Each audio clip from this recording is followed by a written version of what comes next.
Yesu ashimwe bene data, muraho neza, mbahaye ikaze mu mwanya w'ijambo ry'Imana. Reka dutangire dusenga. Mana yacu y'urukundo n'imbabazi, tugushimiye kuduha amahirwe yo kongera kumva ijambo ryawe muri uyu mwanya.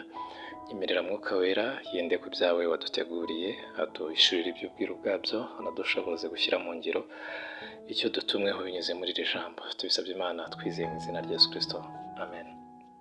Uyu ni umunsi wa mbere w'icyumweru. Muri iki cyumweru tuzaganira ku kuba muri Kristo Yesu. Tuzifashisha Abakolosayi ibice 2 umurongo wa 6 kugeza ku wa 7. Reka dusome mu izina rya Yesu Kristo. Abakolosayi ibice 2 umurongo wa 6 handitse ngo, nuko rero nk'uko mwakiriye Kristo Yesu umwami wacu, aba ariko mugendera muri we, mushoreye imizi muri we kandi mwubatswe muri we, mukomejwe no kwizera nk'uko mwigishijwe, mufite ishimwe ryinshi risesekaye. Imana tugirire neza.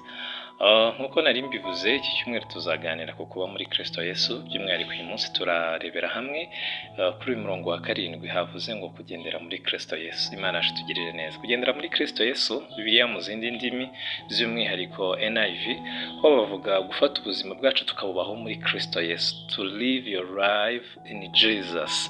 Gufata ubuzima bwawe ukabukura mu bindi byose bitari Kristo, ukabushyira muri Kristo Yesu. Imana tugirire neza.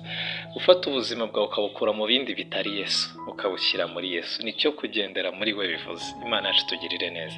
Hari n'izindi Bibiliya zitanga ubundi busobanuro, ariko ahangaha niho nifuje gukomereza. Imana tugirire neza. Kwakira Yesu Kristo ni kimwe, ariko kandi bigira umumaro iyo byongeyeho gufata ubuzima bwawe ukabushyira muri we. Imana tugirire neza. Ubuzima bwawe ukabubaho muri we. Ni ukuvuga ngo kumwakira, iyo ugarukiye aho ngaho gusa ku kumwakira, hari ikintu kiba kiburaho. Hirya yo kumwakira, hita ufata ubuzima bwawe ubushyire muri we. Imvugo yawe ibe muri Kristo Yesu, imitekerereze yawe ibe muri Kristo Yesu. Hirya ya Yesu Kristo ntugezeho ibitekerezo byawe. Hirya ya Yesu ntugezeho ibikorwa byawe. Imana tugirire neza. Ibikorwa byawe bigarukire muri Kristo Yesu. Ibikorwa biri hanze ya Yesu ntubijyemo. Imana tugirire neza. Imvugo ziri hanze ya Yesu ntuzijyemo, imitekerereze iri hanze ya Yesu ntuyijyemo. No gufata ubuzima bwawe ukabushyira muri Kristo Yesu, akaba ariho wibera. Hanze ya Yesu ntiwongere gusubirayo. Imana tugirire neza. Ikintu kikwereka ko uri muri Kristo Yesu nuko muri we haba umucyo gusa, nta mwijima w'ibyaha na mucyo umubamo.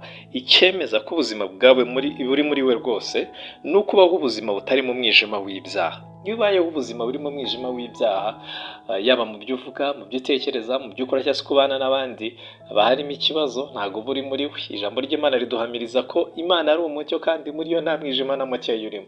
Ubwo niba uri muri Kristo Yesu, nta mwijima na mucyo w'ibyaha waba ukorimo. Imana tugirire neza. Haranira kubaho muri Kristo Yesu. Fata ubuzima bwawe ushyire muri we, ukorere muri Kristo Yesu. Hanze ye ntujyeyo. Imana tugirire neza. Ubwo wamwakiriye, gendera muri we, ubuzima bwawe ushyire muri we. Nk'uko ijambo ry'Imana ryatubwiye ngo, nuko rero nk'uko mwakiriye Kristo Yesu umwami wacu, aba ariko mugendera muri we. Wifurije gufata ubuzima bwawe ukabubaho muri Kristo Yesu. Uyu munsi ndetse n'ibindi bihe biri imbere, ibyo uzajya ukora byose bizajya biba ari biri muri Kristo Yesu. Ibintu biri hanze ya Yesu ntubijyemo. Urakoze cyane. Ubwo wamwakiriye, ugendere muri we. Yesu Kristo aduhana umugisha.